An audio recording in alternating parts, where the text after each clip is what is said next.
연일 계속되고 있는 폭염 속에 오갈 데 없는 노인들이 특히 힘겨워하고 있습니다. 몸이 아파 집에만 있는 노인들의 일상을 취재했습니다.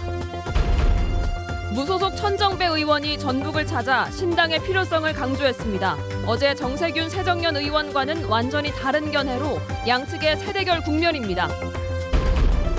뇌물수수 혐의를 받고 있는 순창군 비서실장에 대해 구속영장이 청구됐습니다. 군수 부인에 이어 비서실장까지 구속위기에 처하면서 군청이 술렁이고 있습니다. 여러분 안녕하십니까? 전북권 소식입니다. 오늘 첫 소식입니다. 오늘도 무더우셨죠? 열대야까지 이어져 쉽게 잠들지 못합니다. 건강한 사람도 견디기 힘든 폭염인데요. 어르신들의 여름나기는 더욱더 힘겹기만 합니다. 이경희 기자가 만나봤습니다. 주방이 딸린 30제곱미터 안팎의 조그만한 방. 선풍기 바람에 의지해 82살 최영애 할머니가 누워 있습니다. 밥이라도 해먹을라 치면 좁은 방이 더욱 후끈 달아오릅니다. 당뇨를 앓고 있는 데다 날씨까지 더워 며칠 전에는 방 안에서 쓰러지는 일도 있었습니다. 경로당은 시원하다지만 뜨거운 날씨에 나갈 놈들을 못 냅니다. 밖에 나갔다 이 더위에 나갔다 어지러서 쓰러지면 그라이도 어지러운데 빙빙 저렇게 누웠다 일어나면 누구라는 거 한참 새로 눈 감고 이러고 있어야지. 폭염이 계속되면서 전주시는 연간 90만 원씩 지원하던 경로당 냉 난방비를 10만 원씩 추가로 지원하고 있습니다. 하지만 일부 경로당은 언덕에 있거나 위치가 외져 몸이 아프거나 걷지 못하는 노인들은 찾아가기 어렵습니다. 별로 많이 없어요. 왜요? 모르지 나도 몰라. 근데 오늘 또 어떻게 또 덥네? 도심 다리 밑 물가에는 더위에 지친 노숙인들도 몰리고 있습니다. 공중 화장실 사용도 잦아지면서 주민들과 갈등도 빚고 있습니다. 전주시는 현장 활동을 강화해 노숙인들을 쉼터로 유도하기로 했습니다. 이 쉼터가 좀 편안히 쉬면서 앞으로 자기들의 인생을 되돌아보고 앞으로 어떻게 살 것인지를 고민할 수 있도록 도와드리고. 주춤했던 폭염특보가 다시 확대되면서 에너지 취약계층의 힘겨운 여름나기가 계속되고 있습니다. MBC 뉴스 이경입니다. 어제 온 정세균 전 민주당 대표가 신당 창당 반대 입장을 밝혔는데요. 오늘 전북을 찾은 무소속 천정배 의원은 정치적 견해가 전혀 달랐습니다. 고차원 기자가 보도합니다. 신당 창당 행보를 본격화한 천정배 의원은 새누리당 독주를 막고 개혁적인 대중을 아우르기 위해서는 신당이 필요하다고 강조했습니다. 새누리당 정권의 역주행을 좀 맞짱 떨 수 있는 그런 강한 야당을 만들 수 있는 새로운 세력이 저는 절대적으로 필요하다고 생각합니다. 제1야당인 새정연은 성찰과 소통, 반성과 책임이 없는 사무정당으로 기득권에 안주하고 있어 국민의 지지를 잃었다고 말했습니다. 또 신당에 대한 유권자 관심을 막고 정치적 파장을 호남권에 가두려는 시도가 있다며 새정연 쪽의 견제를 반박했습니다. 저나 다른 세력들이 가만히 있다고 해서 이 새정치연합이 내년에 무슨 총선을 승리한다는 것은 불가능한 일입니다. 천정배 의원이 주도하는 신당 계획은 이달 말쯤 구체적으로 드러날 것으로 보입니다. 한편 정동영 전 의원에 대해서는 야당 정치인 가운데 으뜸이라고 평가하면서도 아직은 접촉할 단계가 아니라고 밝혀 여운을 줬습니다. MBC 뉴스 고차원입니다. 순창군의 인사비리 파문이 줄구속 사태로 이어질 조짐입니다. 군수 부인이 구속된 데 이어 군수 비서실장도 같은 처지에 놓였습니다. 김하연 기자가 취재했습니다. 태양광 발전 시설을 짓기 위해 업체 대표 고 모 씨가 순창에 구입한 땅입니다. 경찰은 고 씨가 허가를 받기 위해 순창군 비서실장 공모 씨에게 금품을 준 정황을 포착했습니다. 어제 비서실장을 만나서 회장 차에서 돈 가지고 왔네 주소 그래서 나는 그쪽 차에다가 건네주는.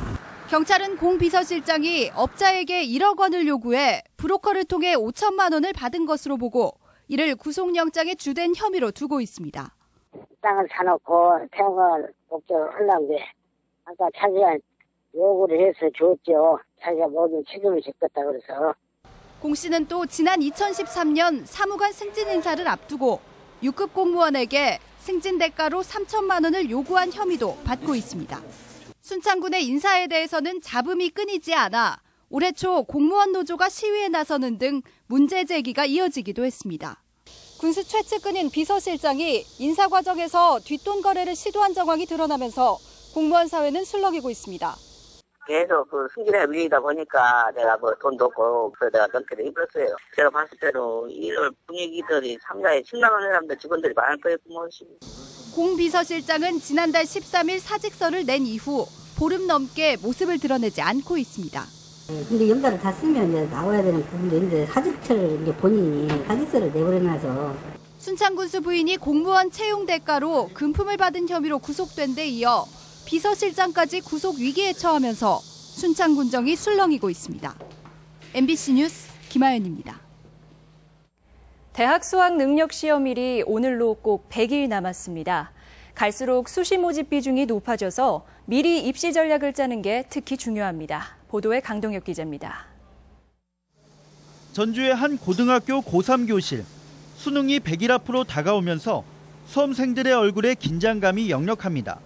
준비한 건 그렇게 많이 없는 것 같은데 너무 마음이 급하고 막 해야 될 게 많다고 생각해요, 아직까지는. 대학들이 선발 전형을 다양화하면서 올해는 특히 효과적인 수시 지원 전략을 세우는 게 중요해지고 있습니다. 전북 지역 4년제 대학 대부분이 신입생의 60% 이상을 수시 모집으로 선발하기 때문입니다. 우선 전북대는 지난해와 비슷한 2천여 명, 전체의 51.4%를 수시에서 뽑습니다.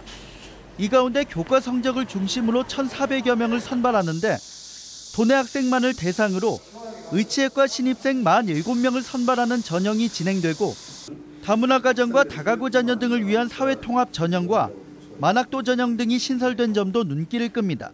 학생들의 성적보다는 끼, 적성, 그리고 인성 등을 갖춘 학생들을 많이 발굴하기 위해서 일부 전형들을 조정했습니다. 도내 대학 중 수시 모집에서 가장 많은 2,900여 명을 선발하는 원광대는 학생부 전형에서 면접 또는 자기소개서를 폐지했습니다. 특히 한의예과 모집에서는 문과 학생도 지원할 수 있으며 수능 최저학력이 폐지된 상황에서 수시 예비 합격자 수를 늘려 수험생의 부담을 줄였습니다. 지역인재 전형이 전라북도 대학이 타 시도에 비해 굉장히 많이 있습니다. 또 최저 기준 또한 조금 완화되어 있기 때문에 마지막까지 최선을 다해서 수능이 가까워지면서 수시 모집을 놓고 대학의 모집 경쟁과 수험생 간의 전략 싸움이 한층 치열해질 전망입니다. MBC 뉴스 강동엽입니다. 통계청 전주사무소는 지난달 기준 도내 소비자 물가지수는 109.3으로 전달과 작년 같은 기간 대비 소폭 낮아졌다고 밝혔습니다. 체감 물가를 반영한 생활물가지수도 역시 소폭 하락한 반면 서비스 가격은 지난달에는 물론 지난해와 비교해서도 오름세로 대조를 보였습니다. 전주페이퍼가 신문용지 수요 감소로 경영난이 심해지면서 근로자의 25%인 200명의 희망퇴직을 실시하고 있습니다. 전주페이퍼는 이를 위해 지난달 28일부터 전주와 청주 공장의 가동을 전면 중단한 상태이며 오는 6일부터 재가동에 들어간다고 밝혔습니다. 저소득층 아이들의 방과 후 시설인 지역아동센터에 낡고 위험한 전기시설이 모두 무료로 교체됩니다. 전북 혁신도시로 이전한 한국전기안전공사가 이 미담의 주인공입니다. 박찬익 기자가 현장을 다녀왔습니다. 20여 명의 아이들이 방과 후에 공부나 놀이방으로 이용하는 지역 아동센터. 지은 지 30년이 넘은 건물에 낡은 전기 계량기는 먼지가 잔뜩 쌓였습니다. 전선은 그대로 노출돼 감전이나 화재 등 사고 위험에 취약하기만 합니다. 이런 지역 아동센터의 노후된 전기 설비를 무료로 교체해주는 사업을 전기안전공사가 시작했습니다. 저희들이 좀 불안했었거든요. 전에는 이제 막 떨어질 것 같은 그런 느낌도 들고 또 아주 환해지니까 아이들도 또 밝아지는 것 같은 그런 느낌도 들고요. 전북 혁신도시로 이전한 한국전기안전공사는 올해부터 2018년까지 전국의 지역 아동센터 1,500여 곳의 전기 설비를 무료로 교체해줄 계획입니다. 첫 해인 올해 250여 곳의 전기 설비를 개선하기로 하고 본사가 있는 전북에서 사업을 착공했습니다. 전국에 한 4천여 개의 지역 아동센터가 있습니다. 그런데 그 대부분이 사실 전기 설비가 아주 열악하고 재정 상태도 힘든 그런 처지에 있어서 전기안전공사는 또 전국 쪽방촌과 노후주택 1,300여 곳에 대해서도 전기설비 개선 사업을 진행할 계획이며 특히 전북 지역의 사업 추진을 조기 착공한다는 방침입니다. MBC 뉴스 박찬혁입니다. 전주시 관내에는 도시텃밭 20군데와 학교텃밭 22군데가 운영되고 있지만 자치단체의 지원은 없어 다른 시도와 대조를 보이고 있습니다. 서울과 부산, 청주시 등에서는 도시농업지원센터를 조직하고 상자 텃밭과 공영 텃밭 등을 조성하는 한편 농업 기술도 보급하고 있습니다. 전라북도는 만경강 상류인 익산천의 생물학적 산소 요구량 BOD가 작년 상반기 11.5에서 올 상반기 6.7로 대폭 개선됐고 김제 용지의 용암천도 16.8에서 6.8로 나아졌다고 밝혔습니다. 하지만 새만금호 내부 수질은 올 들어 6급수가 관측되는 등 지속적으로 악화되고 있습니다. 이어서 오늘의 간추린 소식 전해드립니다. 전라북도 보건환경연구원이 지난달 말 도내 공공실내 수영장 20곳의 수질을 조사했습니다. 이 결과 대장균과 중금속 등 8개 검사 항목 모두 기준에 적합했습니다. 3년 전 화재로 소실된 내장사 대웅전이 복원됐습니다.